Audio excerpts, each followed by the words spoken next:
Boa noite, pessoal. Boa noite, Thiago, beleza? Beleza, estão me ouvindo bem aí? Sim. Não, tranquilo. Fabiano, só enquanto eu estou lembrando, depois me manda mensagem lá para a gente conversar sobre aquele negócio que nós falamos ontem. Beleza, eu conversei com o meu gestor lá. Aí você trabalha com Teams? Com o quê? Com Teams? É o Teams. Sim. Depois eu vou te dar um oi lá, você me manda o seu e-mail para nós marcar uma reunião. Beleza, fechado. De novo? Certinho? Combinado. Tá bom. Turma, não sei se está todo mundo na situação, só para eu ficar por dentro aqui. Todo mundo que está nessa disciplina começou no início do ano passado a faculdade, correto? Correto. E aí vocês entraram no terceiro, fizeram o quarto, agora vocês estão fazendo o primeiro ano. É isso? Isso. Aí a gente juntou com o primeiro ano desse ano, né? Tá, beleza. Vocês estão fazendo o primeiro ano, fizeram o primeiro período normal e agora estão fazendo o segundo período. Isso. Tá, beleza. Turma, o que é a visão geral de vocês sobre o curso nesses 3 períodos que vocês já tiveram? Me conta um pouquinho aí do que vocês já enxergaram em relação à engenharia mecânica. Eu, como atuo já há 15 anos como mecânico de manutenção lá, assim, até agora eu não vi muita coisa não, só meteorologia, né? Tá mais específico e estática. Uhum. O seu mecânico de manutenção, Fabiano, é industrial? É industrial, sementeira. Tá, beleza. Clanderson, você já atua na área?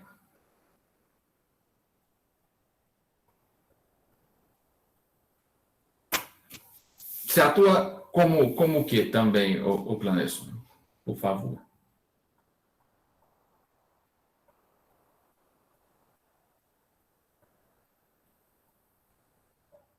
Torneiro, beleza. Paulo Vitor, você atua ou não na área relacionada a alguma coisa em relação à engenharia?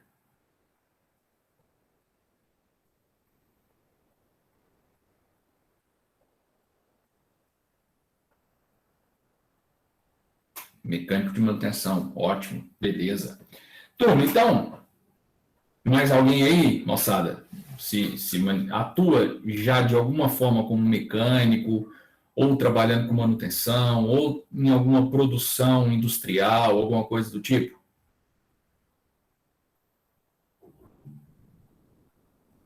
Beleza, máquinas agrícolas, interessante. Tiago, Oi, as matérias mais específicas a partir do quinto período? isso, vou comentar com vocês agora. Tá bom. Tá? Turma, por que eu estou perguntando isso? Quando a gente fala num curso de engenharia, tá? Ele é um pouco diferente de um curso técnico. Por quê? Porque a engenharia ela é focada na parte técnica de formação dos alunos, mas ela também vai abordar a base de todas as teorias que a gente vai enxergar lá na frente, quando a gente estiver falando de uma forma mais específica de determinados assuntos, né? Então, por exemplo, antes da gente começar a falar sobre elementos de máquinas, antes da gente começar a falar sobre dimensionamento de estruturas metálicas, antes da gente começar a falar sobre manutenção propriamente dito, sobre geração de vapor, geração de ar comprimido, geração de fluido frio, né? Geração do frio. Antes da gente falar sobre automação, sobre processos de soldagem, processos de fabricação, a gente tem toda uma parte básica para servir de embasamento para essas disciplinas que estão lá na frente. Então, turma, um curso de engenharia, né, ele é muito mais abrangente do que um curso técnico, porque a intenção dele, e aí eu estou falando em nome de todas as engenharias, a ideia é, claro, proporcionar uma formação superior, né, para os alunos, mas além de uma formação superior, ela vai passar também por conhecimento detalhado da base de todas essas disciplinas que a gente estiver falando agora para frente. Então, antes da gente partir para essas matérias bem específicas, essas matérias que vão envolver cálculo, dimensionamento, consulta de catálogo, consulta de tabela, parâmetros, indicadores, vocês vão passar por essas disciplinas que vão envolver a base de tudo. Cálculo, geometria analítica, ciências dos materiais, que mais que vocês já tiveram aí? Mecânica dos fluidos vocês ainda não tiveram, vocês vão ver agora no próximo semestre. Estática, né? Física, provavelmente vocês tiveram, vocês devem ter tido alguma coisa relacionada à metrologia, vocês tiveram comigo. Então, metrologia, ciências dos materiais. E por que isso? Porque quando a gente fala em engenharia, vou puxar a sardinha para mecânica, quando a gente fala em engenharia mecânica, vocês têm que estar preparados para um monte de coisa que a gente vai ver lá na frente de forma específica, que vai precisar de toda essa parte conceitual que vocês estão começando a ver agora. Né? E aí é muito importante, mas ao mesmo tempo é muito maçante. Por quê? Porque eu concordo com vocês que início de curso é uma porcaria. É muita teoria, é muito conceito, a gente muitas vezes não consegue enxergar isso na prática, é muita conversa para pouco resultado, e o ideal é que não fosse assim. Mas a gente tem que passar por esse processo para lá na frente, quando a gente começar a ver usinagem, quando a gente começar a ver soldagem, quando a gente começar a ver projeto de estrutura metálica, quando a gente começar a ver elementos de máquinas, transferência de calor, quando a gente começar a ver mecânica dos fluidos, sistema de bombeamento, que vocês vão ver comigo lá em máquinas de fluxo e deslocamento, mas opa, isso aqui eu sei de onde vem e eu sei o porquê. Vocês não estão fazendo um curso técnico, vocês estão fazendo engenharia. Então, mais agora do que responder como funciona, é por que determinada coisa é do jeito que é. E nessa disciplina, moçada, eu vou começar, e a impressão que dá, Oclanes, é justamente isso. Pô, mas eu estou estudando, vendo um monte de coisa e parece que eu não estou saindo do lugar. Né? E a ideia é justamente criar uma base para quando vocês chegarem lá na frente, vocês já vão desenvolvendo o conhecimento aos poucos. E aí, nessa disciplina, a ideia que eu tenho para vocês, não só em mostrar e apresentar o curso que vocês vão fazer na faculdade, né, de forma geral, mas também apresentar as possibilidades profissionais que vocês vão ter dentro da engenharia mecânica. Como eu comentei com vocês ontem, na aula de gerenciamento de projetos, para quem não me conhecia, eu, por exemplo, eu atuo em várias frentes diferentes da engenharia mecânica. Então, eu trabalho com projeto, eu trabalho com execução de projeto, eu trabalho com acompanhamento de obra, estou dentro de sala de aula, dou curso, dou consultoria,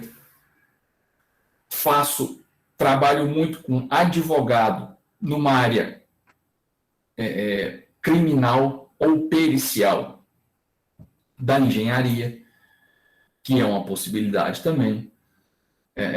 Então, turma, vocês vão ver que é uma carreira, né, é uma formação que vocês estão tendo que ela é muito abrangente. Só que para a gente fazer isso, a gente precisa começar do zero, né? A gente não pode começar um curso de engenharia para o Clanderson, que já tem um domínio na área de usinagem, ou para o Fabiano, que já domina algo relativo à manutenção. A gente tem que começar como se vocês não soubessem absolutamente nada. E até por isso, até por não ser uma formação de curso técnico, e sim uma formação de ensino superior, a gente tem que fazer toda essa abordagem, mas que eu concordo com vocês, que é, de certa forma, chato, mas extremamente importante quando vocês estiverem lá, de fato, vendo aquelas matérias mais específicas. E aí cada um vai buscar aquela área, cada um vai buscar aquele campo dentro da engenharia que mais se identifica, ou que oportunidade de negócio, ou que gera mais dinheiro, enfim, aí cada um vai tomar a decisão profissional que mais lhe competir. Turma, eu costumo falar que a gente tem 4 engenharias básicas, que são mecânica, elétrica, civil e química. Essas 4 são as mães de todas as outras engenharias. Qualquer outra engenharia que a gente pegar aí pela frente, engenharia agrícola, mecatrônica, controle e automação, engenharia aeronáutica, automobilística, engenharia de telecomunicações, engenharia ambiental, engenharia sanitária, engenharia agrícola, todas essas engenharias vão derivar de uma dessas 4 ou de uma combinação de conhecimentos de 2 ou 3 dessas 4. Mecânica, civil, elétrica e química. Inclusive, arrisco a dizer que a engenharia química é a mais difícil das 4, tá? Eu acho. Mas, quando a gente fala em engenharia mecânica, vem na cabeça da gente, bom, vou mexer com máquina. Vai. Que tipo de máquina? É aí que tá. Qualquer uma. Nossa, mas eu vou ver todas as possibilidades durante o curso? Cara, não. O curso de mecânica ele é muito abrangente, ele é muito grande para a gente ver em 5 anos. Só que vocês vão ter, e eu tenho certeza absoluta disso, tá?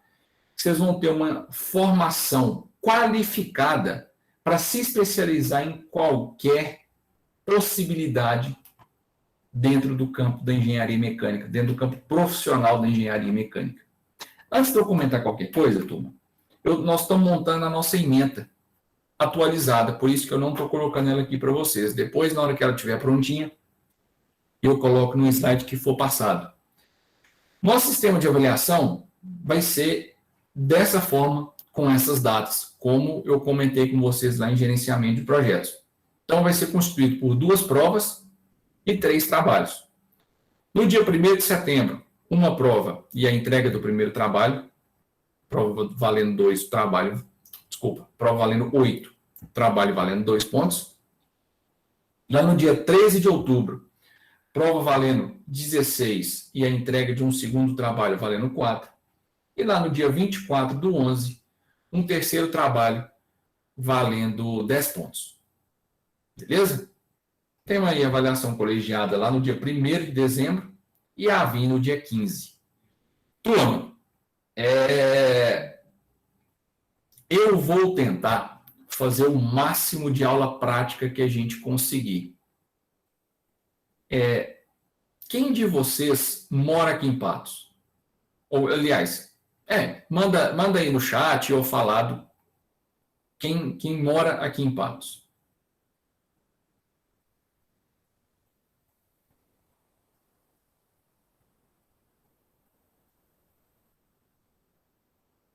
São 2 João Vitor Pereira, né? Magalhães e o Sol Pereira normal.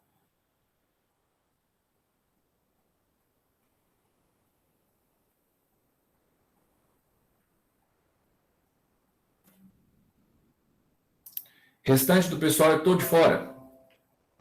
Não, mas tem mais aí, porque não deve estar na aula hoje já. Tem 20 pessoas aqui. Assim, eu estou só perguntando mesmo por alto mesmo, assim, só para eu ter uma ideia. Por quê, gente? O que é a minha intenção nessa disciplina? A gente conhecer, além dessas possibilidades, dos campos de atuação, a gente também conhecer as instalações da faculdade, E, por exemplo, vou falar sobre ar comprimido, geração de ar comprimido. A gente vai visitar as instalações de ar comprimido da faculdade. Vamos falar sobre sistema de frios. Vamos conhecer as instalações relativas à refrigeração da faculdade. Vamos falar de climatização, mesma coisa. Vamos falar de geração de vapor. Vamos conhecer alguma instalação de geração de vapor, e daí por diante. Tá? Então, a minha ideia é trabalhar de forma bem prática nessa disciplina. Tá? Claro, nós temos uma limitação aí por conta da pandemia, e por conta disso, eu ainda não sei exatamente como que nós vamos trabalhar, mas, tendo essa possibilidade, eu quero ver se a gente consegue trabalhar de uma forma mais prática possível, e aí a gente consegue fazer visitas técnicas, inclusive nas instalações do Unipan. Tá? A gente ir nos laboratórios e conhecer o que a faculdade também oferece a gente, de acordo com o que a gente for desenvolvendo. Guilherme, vai sim. Tá? Vocês vão ver a parte de robótica e automação. Eu não sei com quem que dá essa parte, não sei se é o Vinícius, mas vai ter.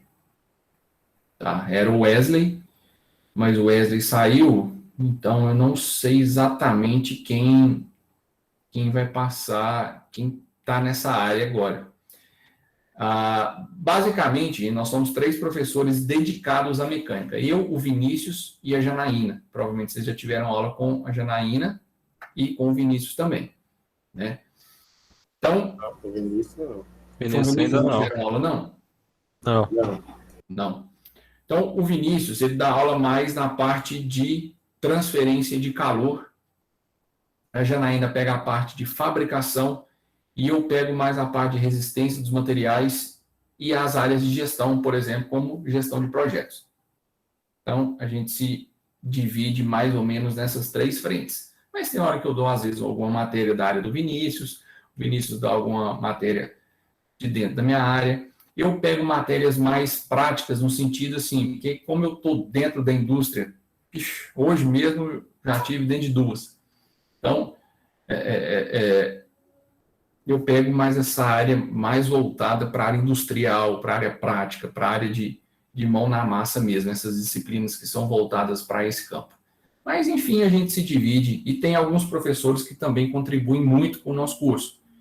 Tem o PH, Adalberto, e aí depois a gente fala um pouco mais sobre essa estrutura do curso. Mas o que eu queria chamar a atenção dos senhores é o seguinte: o que faz um engenheiro? Quero ouvir da boca de vocês. O que vocês acham que um engenheiro mecânico faz? Facilitar o dia a dia do pessoal, tipo assim, desenvolver alguma coisa, um problema, alguma coisa, facilitar a vida deles. Desenvolvimento de soluções, podemos falar assim? Isso, desenvolvimento de soluções. Tá. Tipo, igual a gente trabalha lá, às vezes tem uma dificuldade, uma máquina que às vezes é fabricada, mas tem que fazer certas adaptações nela para o processo produzir. Aí é onde que vai entrar um engenheiro, né, para estar facilitando esse processo. Beleza, ótimo. O que mais, gente?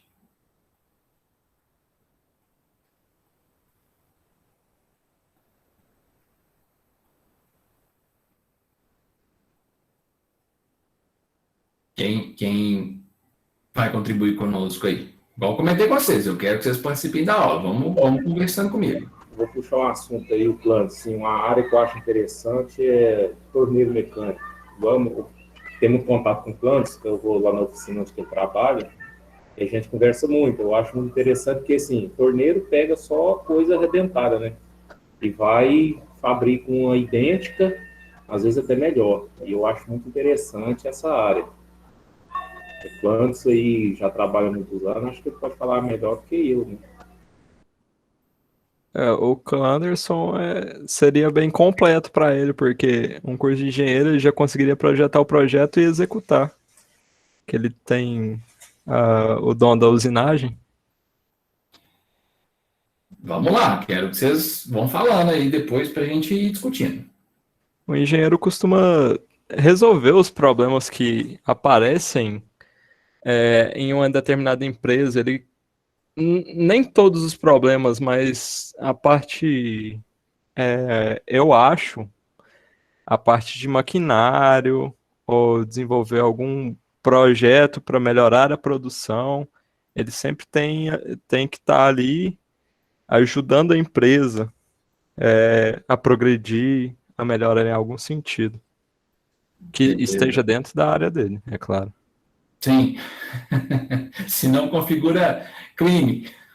Senão vai dar pitaco em área administrativa, é complicado. Beleza, Fael, obrigado. O Jorge está respondendo o chat aí, Thiago. Eu estou acompanhando aqui. Utilizar raciocínio lógico adquirido no curso para solucionar os problemas com mais rapidez. Beleza. Turma, mas de forma bem popularzona assim, ó, o que vocês acham que faz? Faz projeto? Faz montagem? Faz cálculo? Dimensionamento? Acho que faz tudo, é bem completo. Então, Dependendo da pessoa. sim, sim. Mas a ideia, cara, dessa disciplina que eu vou tentar passar para vocês é justamente essa visão geral de possibilidades que a gente pode ter como engenheiros mecânicos. Eu sou engenheiro mecânico de formação, então eu sei, eu vivencio muita coisa da engenharia e tem muita coisa que eu não gosto. Tem muita área da engenharia mecânica que eu falo, nem isso aqui não quero, não dou conta, não gosto e prefiro sair fora. Então, vocês vão ter aí uma noção bem geral das várias possibilidades que a gente tem dentro dessa nossa área de formação. Uma definição para engenharia é o seguinte: engenharia é a arte de aplicar conhecimentos científicos e tecnológicos à criação de estruturas, dispositivos, processos e informações que possibilitem converter recursos em formas adequadas ao atendimento das necessidades humanas. Beleza. Então, é basicamente isso que a gente comentou aqui, né?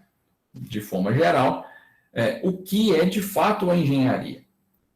Então, os engenheiros, que são os profissionais, são aqueles indivíduos que combinam conhecimentos de ciência, matemática e economia para solucionar problemas técnicos com os quais a sociedade se depara.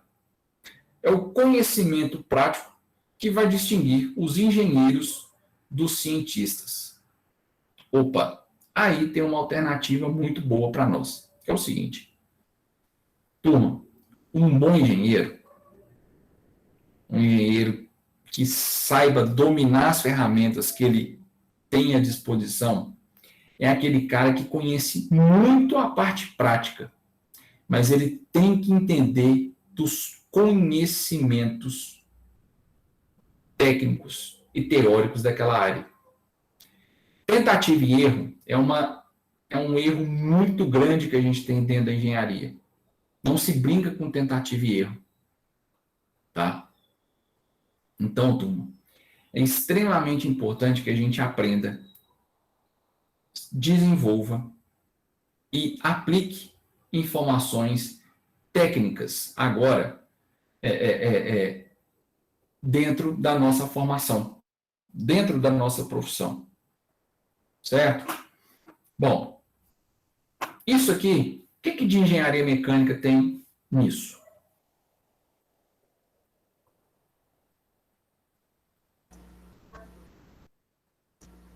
Design. Eu acho que toda peça do carro aí tem uma engenharia envolvida nela.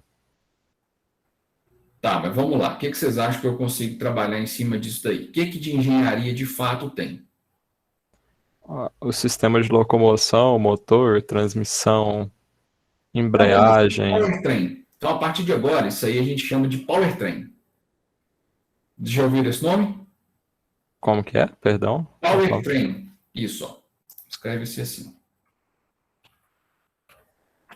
Então, é um termo muito usado na indústria automobilística. O que é o powertrain? Envolve motor, transmissão e o sistema de tração do veículo. Então, isso é o chamado de powertrain. Ou seja, gente, para desenvolver um motor, vamos pensar só no motor. Esquece transmissão, só motor. Vocês acham que o engenheiro mecânico ele tem que saber de materiais para desenvolver um motor?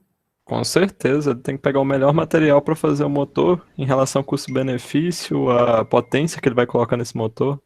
Beleza. Então ele tem que entender de materiais, concorda? Ele tem que entender de transferência de calor. Também tem, com relação ao material, para não fundir o motor, um sistema de arrefecimento legal. Beleza, ele tem que desenvolver um bom sistema de arrefecimento para dar conta do calor gerado. Certo? Porque parte daquela explosão ela é convertida em energia mecânica, que é para a movimentação dos cilindros, e parte dela é convertida em energia térmica. E essa energia térmica ela é prejudicial ao motor. Certo? Outro detalhe que gera muita energia térmica dentro do motor é o atrito. É o atrito.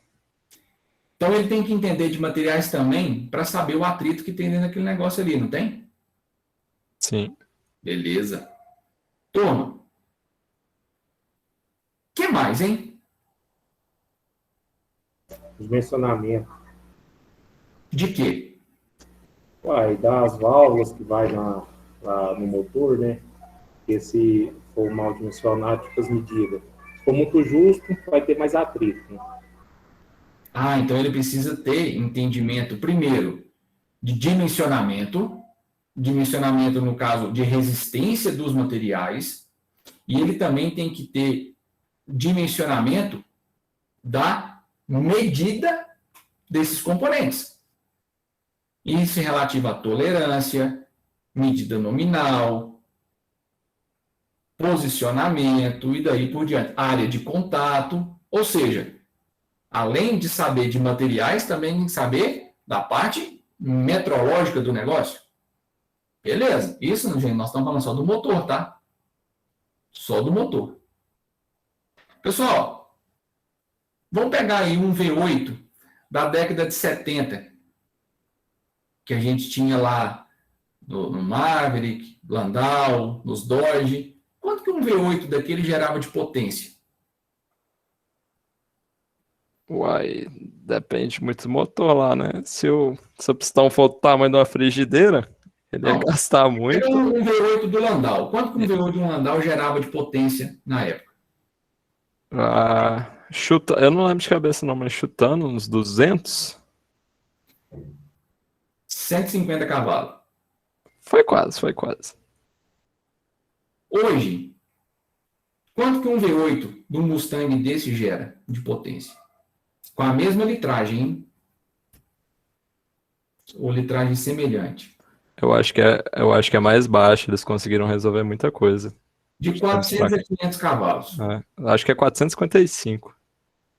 Vamos pôr uma média geral aí, né? Vamos pôr aí 450 cavalos. Pessoal, é mágica os caras pegar e praticamente triplicar a potência gerada por um motor basicamente do mesmo tamanho? Não, é muito estudo. Estudo sobre o material, estudo sobre a dimensão dos componentes internos do motor. Alinhamento da vela também. Colocar uma vela na horizontal ajuda muito no desempenho, no lugar de uma vertical. Então quer dizer que ele tem que ter um conhecimento também de noções de eficiência da queima do combustível. Beleza? E também tem muita diferença também com o motor a gasolina com o motor a diesel. Vamos comparar só a gasolina. Nós não estamos nem entrando na nuance do combustível ainda não. Pessoal, e a parte aerodinâmica? É preocupação no desenvolvimento de um veículo? Demais. Peso também ajuda muito o veículo a pegar muita potência. Potência não, na verdade, ele conseguir ter uma... Embaralhei todas as palavras aqui. Mas a aerodinâmica é extremamente importante, concorda, Rafael? Tanto a parte da carroceria que está por cima, quanto a parte de assoalho. Beleza? Turma, responde para mim. Atrito é bom ou ruim?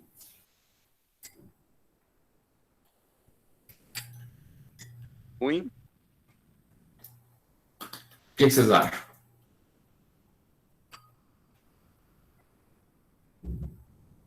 Depende, né? Depende, né? Gente, se eu tiver atrito dentro do motor, no movimento dele, é ruim ou bom?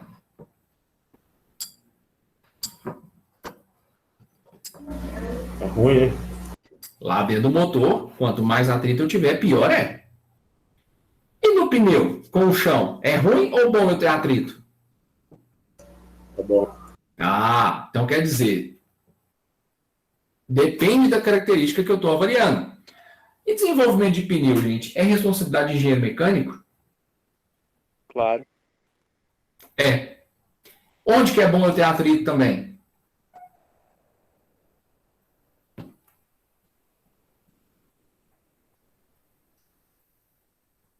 Sistema de? Suspensão? Da Não, transmissão? também não. Sistema de freio. Ou seja, eu tenho atrito na transmissão, eu tenho atrito na suspensão, só que é um atrito indesejado. Nesses lugares, eu tenho que ter menos atrito. Agora, a transmissão, desculpa, o sistema de freios, sim, nesse lugar eu tenho que ter atrito. Porque a frenagem ela é feita por atrito. Turma, o que eu quero falar disso? Outro detalhe. Onde mais encaixa-se engenharia mecânica num veículo, por exemplo?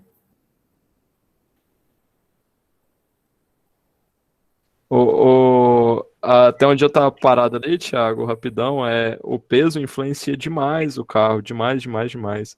Porque ele consegue arrancar mais rápido, ele não tem.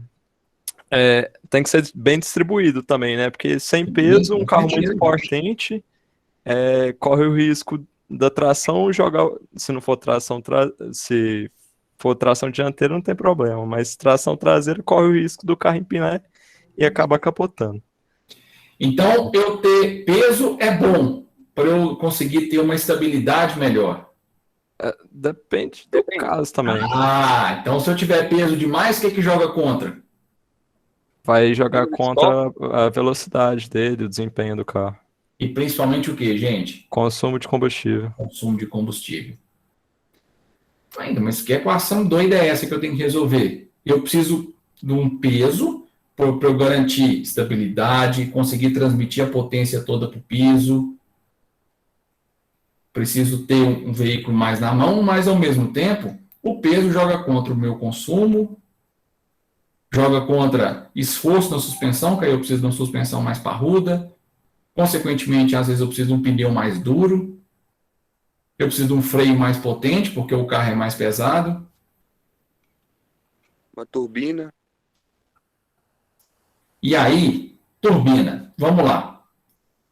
Turma, a partir lá na frente, vocês vão aprender que turbina é um componente do sistema. O nome correto é turbocompressor. A turbina é um componente do turbocompressor. Mais na frente, quando a gente vai falar de motores, nós vamos falar um pouco sobre isso. Aí influencia também, dependendo do carro, no caso do Mustang, que é um esportivo, o tamanho da roda também. Por conta da potência dele, ele não pode ter uma roda muito pequena, porque não aguenta. Bom, vamos lá. O Paulo comentou um negócio assim, ó. Os esportivos são mais baixos para mais estabilidade. Sim. O que influencia nisso? Isso vocês vão ver lá na mecânica dos sólidos, depois vocês vão ver lá na resistência dos materiais. Por que você precisa de ter carros mais baixos, são mais estáveis, de forma geral? No caso de curvas, né, Thiago? Quando o carro está numa curva, Mas principalmente nas curvas. É o centro de gravidade. Centro de gravidade. Turma, uma das coisas que vocês vão aprender, provavelmente comigo, é como que eu calculo onde está o centro de gravidade de uma determinada estrutura. Pode ser de um veículo, pode ser de uma calculadora, de um telefone, de uma garrafa. Onde que está o centro de gravidade dele? Quanto mais baixo for, a tendência ao rolamento é menor. Então, nós vamos aprender isso, gente, por enquanto, olha o tanto de discussão que nós estamos tendo só em cima de um carro, tá? Só em um tipo de máquina que a gente vai trabalhar na nossa profissão. Mas tem mais coisa que vocês não falaram. Vamos falar do tamanho da roda, que você comentou, Rafael. Por que as rodas hoje dos carros são tão grandes? A questão vai afetar na questão do desempenho do carro também. Você tem que calibrar uma roda, no caso, não colocar uma muito pequena e nem uma muito grande, porque a questão de rotações que o motor vai entregar para essa roda. Roda grande também. Às vezes é por causa de freio maior, porque dependendo do tamanho da roda também não vai caber um disco maior, uma pinça maior. Porque a tamanho do motor. Os veículos hoje, eles possuem rodas maiores, não por questão de estabilidade. Passa por aí, mas não é a principal. O fato de hoje a gente ter rodas maiores, consequentemente pneus maiores, porque a potência dos carros está subindo. Cada vez mais eu tenho carros mais equipados, consequentemente mais pesados. Então eu preciso ter sistemas de freios mais parrudos, mais fortes. Sistemas de freios mais fortes são maiores. Então eu tenho que aumentar o tamanho da roda para que esse sistema de freio caiba lá dentro. Entendido? Então, é uma alternativa. Turma, tem mais. O que mais que o engenheiro mecânico influencia aí? João, deixa eu ver o que você perguntou aqui. Fica por parte de inovação e manutenção de equipamentos? Cara, depende. Depende, nós vamos comentar um pouco mais disso. Mas há muito desenvolvimento também, tá? Desenvolvimento. Tropicalização, que é quando um carro ele vem com um projeto base de fora e ele precisa ser adequado à realidade nacional, de combustível, de estrada, de rodagem, de legislação e daí por diante. Então, você tem desenvolvimento, você tem teste de novos componentes, novos motores. Às vezes vai mudar só um determinado componente dentro do motor, isso precisa ser testado, precisa ser redesenhado. Você tem a parte de marketing, né? Então, você vai mudar um para-choque, você vai mudar uma roda, você vai mudar um freio, você vai aumentar a potência do motor para efeito mercadológico, então você precisa testar isso. Então, todas essas áreas usam mão de obra de engenheiro mecânico. Top também. Turma, tem mais coisa aí que vocês não comentaram ainda. Já falou da aerodinâmica? Já, comentamos. Acho que, em paralelo de tudo isso que a gente disse também, tem a questão da estética do veículo, né? Opa, estética. Aí, a estética é uma briga entre marketing, engenharia e materiais. Beleza? Custo. A estética influencia muitos materiais que, dependendo, você consegue colocar um material muito mais barato que vai resistir muito mais. Sim. A segurança também. Falou o que eu queria agora. Segurança, gente. Segurança. Hoje, eu posso arriscar um palpite falando que um carro ele é feito de dentro para fora. Antigamente era de fora para dentro. Então, hoje, a primeira preocupação são com as pessoas que estão lá dentro. Antigamente, não. Preocupava-se com o veículo como um todo. Por último, pensava-se nas pessoas que estavam lá dentro. Então, segurança é fundamental, extremamente rigoroso hoje. Nós temos as normas que vão influenciar nos projetos. Ou seja, se a gente pegar, por exemplo, pega dois carros populares, um da década de 80, um da década de 90, um da década atual. 30 anos, diferença um para o outro. Nós temos reforços estruturais que são muito mais fortes hoje do que eram. há 30, 40 anos atrás, o que é a preocupação de um veículo? Em termos de lataria, as latarias de hoje é bem mais fraco para amortecer, né? Só a estrutura ali das quinas entre o vidro e a lata que são mais resistentes. Lataria absorve impacto? Uns falam que sim, eu não sei, né? Não. De grande monta, não.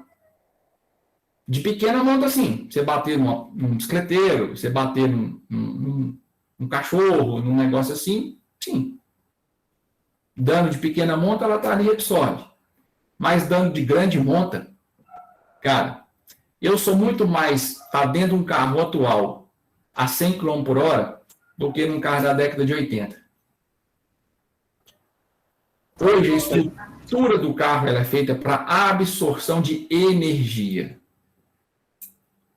Ou seja, quanto mais o veículo absorve de energia, menos energia passa para os ocupantes. Antigamente, se você batesse numa velocidade dessa, o carro se deformava muito pouco. A pessoa que estava lá dentro se arrebentava. Nós não falamos de uma batidinha de trânsito a 40 km por hora. Nós estamos falando de uma porrada de 100, 120, 140 km por hora. Igual a Volkswagen. Segundo eles, que eles não autorizam o peito de aço no carro deles, porque é projetado uma batida frontal, o motor cai descer para baixo. Com o peito de aço, o motor direciona em direção ao condutor. Sim. Aí, se você colocar peito de aço com um carro desse, colocar peito de aço, você perde a garantia. Sim, eu tenho 2 Volks e eu não pus nenhum dos dois, justamente por conta disso. A gente não sabe o dia de amanhã, mas um dos dois tem. O chassi desses carros nacional é tudo uma bosta. Fala mesmo. Eu te falo que não. Meu amigo, eu falo assim porque eu vivenciei, pelo menos dos carros mais antigos da Volks, que agora tá ficando bom. Esse é um exemplo, é a nota máxima, eu acho, do Latin NCAP lá. Tem muito carro nacional bom. Por exemplo, meu primo tava num Audi, aí um cara deu pra ti, furou o pare e acertou ele lateral. O Audi não teve nada. Tipo, o cara deve ter pegado ele a uns 60 por hora. O Audi não teve nada, nem estragou a coluna do carro. E o cara da Prati deu PT no carro dele. Estourou o motor tudo pra dentro. Então, aí vai, enfim, e aí nós vamos entrar numa discussão que é um pouco mais abrangente em relação a isso. Mas, por exemplo, quando se fala em Audi, o projeto de um Audi ele está sujeito à legislação, muito provavelmente a do Brasil ela é abaixo da legislação original pelo qual ele foi feito. Né? A Paraty está sujeita à legislação nacional. Para que você vai desenvolver algo que seja além do que é exigido, se te custa grana e você não consegue transferir esse custo para quem for comprar? Você pode pôr uma Paraty com a mega estrutura do Audi? Pode. Por que não põe? Porque quem compra Audi paga-se o preço de um Audi. Quem compra Paraty não vai pagar um preço de Audi. Custo-benefício. Entendeu? Então, aí que tá. Esse é o problema da engenharia, cara. E aí, Rafael, você falou um negócio mais no início que me chamou a atenção. Eu tenho que usar o melhor material. Cara, e eu vou contar um negócio para vocês. Nem sempre a gente usa o melhor material. Tem que ser o que tem para hoje, né? O mais condizente com o custo. E aí que tá. Tem coisa que a gente realmente usa o melhor e eu vou falar muito isso em projeto para vocês, que é o seguinte. Bom, o que está delimitando meu projeto? É custo? É tempo? É prazo? O meu projeto ele está direcionado a um custo mais folgado ou eu tenho um custo apertadíssimo no meu projeto? Isso vai mandar. E é função do engenheiro, gente, resolver esse tipo de problema.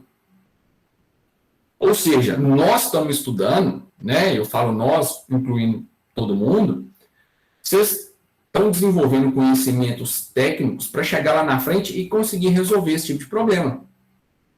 Bom, aqui eu tenho o melhor material, que custa 100. Aqui eu tenho um intermediário que custa 50 e aqui eu tenho um que custa 20. Beleza. Não, eu vou comprar o de 100. Aí seu chefe vira e fala assim, compra o de 20, se vira. E aí? Como se atende a normas legais e também a critérios de resistência com o material que custa 20? É possível? Bom, se for possível, eu tenho que fazer. Se não for possível, eu tenho que provar por A mais B que aquilo é uma impossibilidade. E eu só vou conseguir fazer isso se eu estiver sabendo o que eu estou fazendo. É aí que entra os cálculos. Porque É aí que entra cálculo, é aí que entra raciocínio lógico. Alguém comentou de raciocínio lógico aqui para cima no chat, e é isso mesmo. A gente aprende a pensar. Porque às vezes o de 20 que custa 20, se você souber dimensionar ele, reforçar algumas coisas, pode ser até melhor que o de 100, né? Exatamente. Pessoal, eu já trabalhei com equipamentos que, assim, o equipamento excelente, até a hora que ele dá problema. Deu problema, às vezes tem peça que levava 6 meses para chegar. Vinha da Dinamarca, vinha da Espanha. Ou seja, se eu não tivesse preparado com o estoque, eu tinha que esperar 6 meses para uma peça sobressalente chegar. Será que é o melhor? Mas será que é o melhor? Até que hora? Então, turma, isso é engenharia. Isso é resolver problema. E aí, à medida que a gente for avançando, nós vamos comentando um pouco mais desses casos e tudo mais. E tem só mais um detalhe antes da gente passar para o próximo, que vocês não falaram em relação a esse veículo aí. Pessoal, vocês já andaram à noite em carro com farol ruim? Iluminação. E o sistema óptico num veículo? É importante ou não? O sistema eletrosensorial, muito importante. Não vamos falar sobre farol. Farol ou lanterna?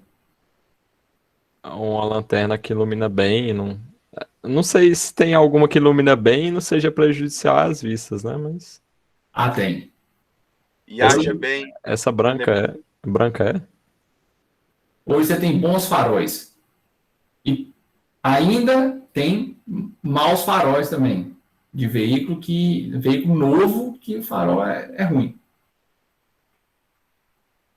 Então, turma, tudo isso aí que nós comentamos e discutimos, tem engenheiro mecânico no meio do negócio. Vamos pensar num cara desse aqui. Eita. O que vocês acham? Em qual sentido? No sentido do que a gente, como engenheiro mecânico, participa de um projeto de nada como esse. Mas eu acho que aí não tem muito marketing não, viu? Será que não? A não ser que eu queira competir com outros países. Esse aí foi o que o Brasil comprou agora por último. Aqueles caças Saab. São suecos, se não me engano. Nossa, tem basicamente tudo, desde motor, aerodinâmica, sistema elétrico dele. Vocês já ouviram falar na expressão Mach 2, Mach 1,5, Mach 3? Acho que eu já, mas eu não sei de que é não. A velocidade do som é Mach 1. Certo? Então, o Mach 1 significa que ele está voando a uma vez a velocidade do som. Mach 2, 2 vezes a velocidade do som. Mach 3 e daí por diante. Cara desse voa a Mach 4, Mach 4,5, dependendo. E aí? E um cara desse para voar a Mach 2, que seja? Ele tem que ter uma aerodinâmica muito boa, poder cortar o ar no meio. Turma, vocês já viram aqueles pousos dos antigos ônibus espaciais? A relação do piloto com a gravidade também, né? Sim. Vai ser bastante. Vocês já viram aqueles aviões, aqueles ônibus espaciais da NASA, que agora até foi aposentado, né? O programa. Mas aquele cara, na reentrada dele na atmosfera, ele atingia a velocidade de 28 mil quilômetros por hora. Na reentrada. calor gerado pelo atrito do ar com a fuselagem era tão violento que já tiveram acidentes fatais por conta disso. Ele simplesmente explodiu e desintegrou. O ônibus espacial sumiu. Pulverizou. E o atrito da fuselagem de um cara desse voando a 3.000 km/h? Tem que ter um conhecimento muito bom sobre Deve sentar materiais. a fuselagem desse cara? Ou demais. Agora você pensa a quantidade de combustível que está ali dentro, armazenado com a fuselagem que está quente. Qual que é a chance disso dar merda? Se bem projetado, se bem estudado, eu acho que Mas mínimo. a chance é grande, né? É, no caso é grande, sim. De qualquer maneira é grande. Então, turma, isso também é engenheiro mecânico quem realiza. Esse tipo de dimensionamento de estruturas de isolamento térmico. Lá nas disciplinas do campo de térmica, vocês vão aprender muito isso. Isolante térmico. Como que eu calculo a temperatura que a gente chama de entropia, a energia relativa a essa temperatura que pode vir a causar um problema, por exemplo, desse de queima do combustível. E um motor de um cara desse, para acelerar a 3.000 km/h? Vocês já andaram num carro a 160 km/h? O motor do bicho está urrando que está... E um cara desse para andar a 3.000 km/h? A sensação deve ser horrível. Se não... Ele tem que ter uns equipamentos muito bons fora da aeronave. Isso aqui, gente, envolve engenharia mecânica ou não? É demais da conta. Muito ou pouco? O que vocês acham? Eu acho que é muito. O que eu tenho aí? Então, aí eu tenho sistemas de tração, sistemas de motorização, tem a própria resistência. Eu tenho, no caso desse trator aí, eu tenho uma cabine climatizada, eu tenho um sistema de pulverização, de bombeamento, de conseguir fazer que esse líquido, no caso aqui vai ser pulverizado, chegue com a pressão ideal e com a vazão suficiente em todos os bicos injetores. Gente, isso aí é engenharia mecânica pura. Pura. Professor, Oi. e esse aí ainda tem 3 bases de tração, né? Exatamente.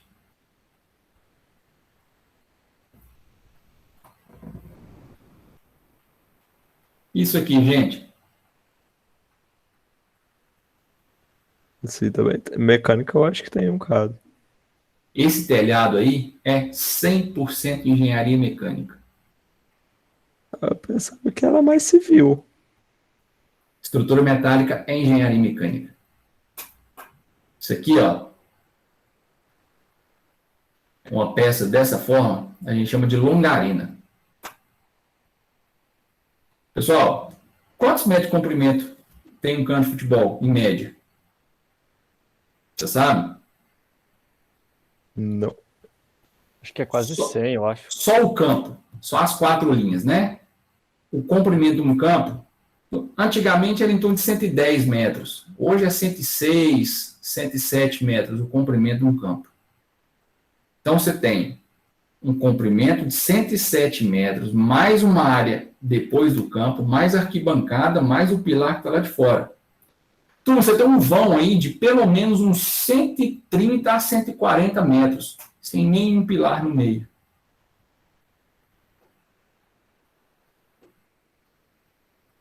Com o peso do teto apoiado sobre ele, e outra, esse teto aqui, ó, ele é retrátil, ele abre para cá e abre para cá.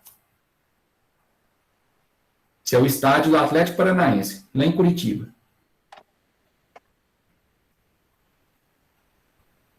Esse aí aqui, o gramado é sintético, né? Isso, o gramado é sintético.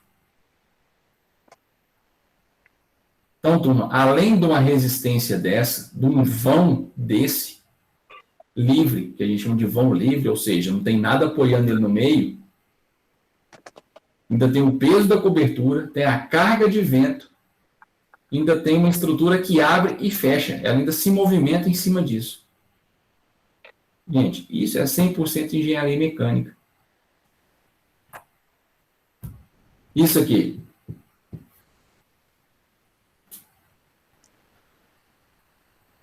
Sistemas metálicos aí referente à engenharia mecânica.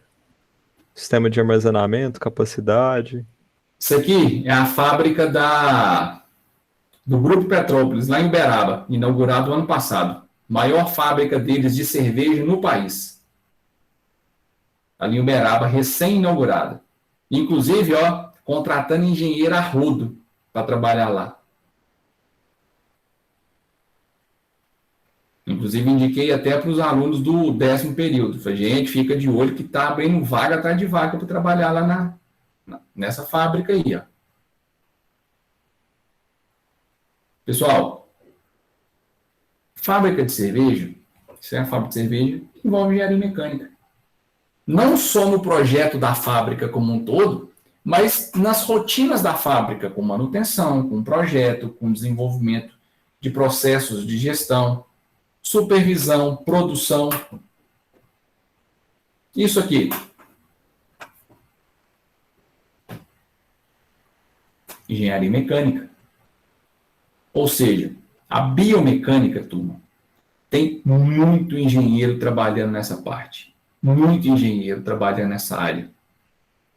Desenvolvimento de materiais, desenvolvimento de software, desenvolvimento de programação voltado para prótese.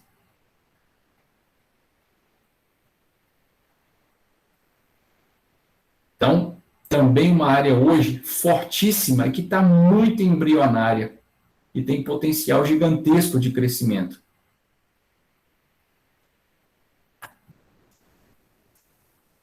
Turma, quem aqui de vocês bebe água? Sistema de tratamento de água também, né? Acredito que todo mundo consuma água, certo? Sim. Como que essa água chega na nossa casa? Aí, ó. Sabe quem controla isso? Além dos engenheiros químicos, engenheiro mecânico. Como que se faz essa água sair lá da represa, ou do rio, ou do reservatório, e chegar até no ponto final, na torneira, no filtro? Como que é esse sistema de bombeamento, distribuição, tubulação, canalização? Isso é engenheiro mecânico, gente. Então, turma, o nosso campo de trabalho ele é muito extenso. Muito extenso. Certo? Só que ele começou lá atrás. Então, a engenharia ela começou a se desenvolver lá na Idade da Pedra. Não sei se vocês já estudaram, provavelmente já estudaram isso lá em História, mas lá na Idade da Pedra, quando tudo começou a ser transformado, uma espécie de conformação, usinagem, laminação, desde as primeiras máquinas inventadas, principalmente quando começou a se automatizar a imprensa, e essa máquina que está aí foi a primeira do processo de mecanização da imprensa, que é estudado como a origem das indústrias e da engenharia. Desde essa época, turma, nós temos desenvolvimento de ferramentas, de conceitos, de práticas, de técnicas voltadas para a engenharia. E a engenharia mecânica não é diferente disso, né? Então, um dos pontos que mais se utilizou engenheiro na história, guerra. Então, grandes desenvolvimentos atingidos durante o processo de desenvolvimento da engenharia foi voltado para guerra, para a prática de guerra. Então, turma, a engenharia tem sua origem lá atrás, tá? E hoje a gente utiliza técnicas e ferramentas avançadas, mas para desenvolver máquinas, equipamentos, soluções que vão facilitar a nossa vida ou para atingir um determinado objetivo. Seja de negócio, seja de legislação, seja de proteção, de segurança, enfim. A engenharia mecânica é muito presente na indústria bélica também, né? Totalmente mecânica. Totalmente. Tanto num colete, quanto num capacete, quanto numa arma, nos projéteis. Sim, muito, muito, muito, extremamente presente. Então, moçada, lá nas primeiras escolas de engenharia do mundo, começou lá em Veneza, lá no longínquo ano de 1506, a gente tinha praticamente começado o nosso país aqui, e no nosso caso, primeira escola de engenharia do Brasil, fundada lá pelo Dom João VI, né?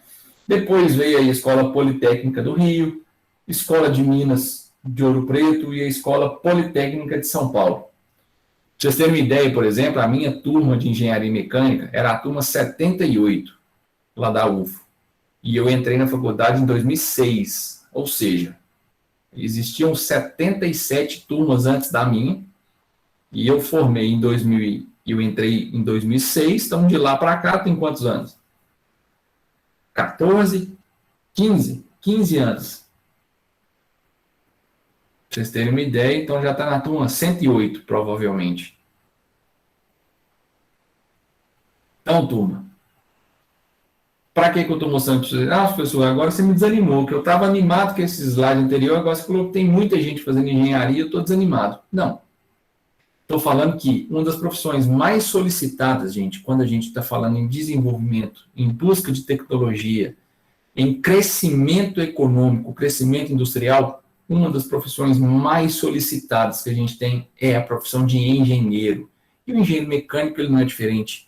O dia a dia do engenheiro mecânico ele passa muito pelo desenvolvimento da economia de um país, de regiões, da industrialização. Hoje a gente fala que aqueles países mais envolvidos são os países mais industrializados. E querendo ou não, onde eu tenho indústria, eu tenho engenheiro mecânico atuando, direta ou indiretamente, dentro dela. Beleza? Dúvidas até aqui, moçada? Então, só alguns nomes de alguns engenheiros aí que ficaram,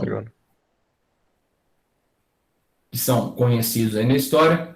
Uma foto aí de um Ford T, criado lá pelo Henry Ford, lá no início do século XIX, século XX, desculpa.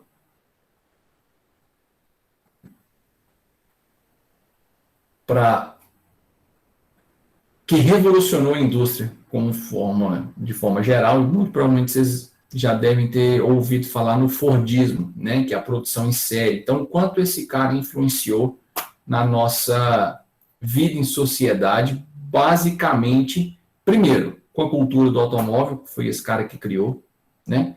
E segundo, com o desenvolvimento da produção seriada, isso em todos os aspectos, que propiciou, então, o desenvolvimento da indústria e, ao mesmo tempo, facilitou com que objetos industrializados cada vez mais chegassem às nossas mãos. Muitos de forma barata. Então, turma, a engenharia está aí no nosso dia a dia. Beleza?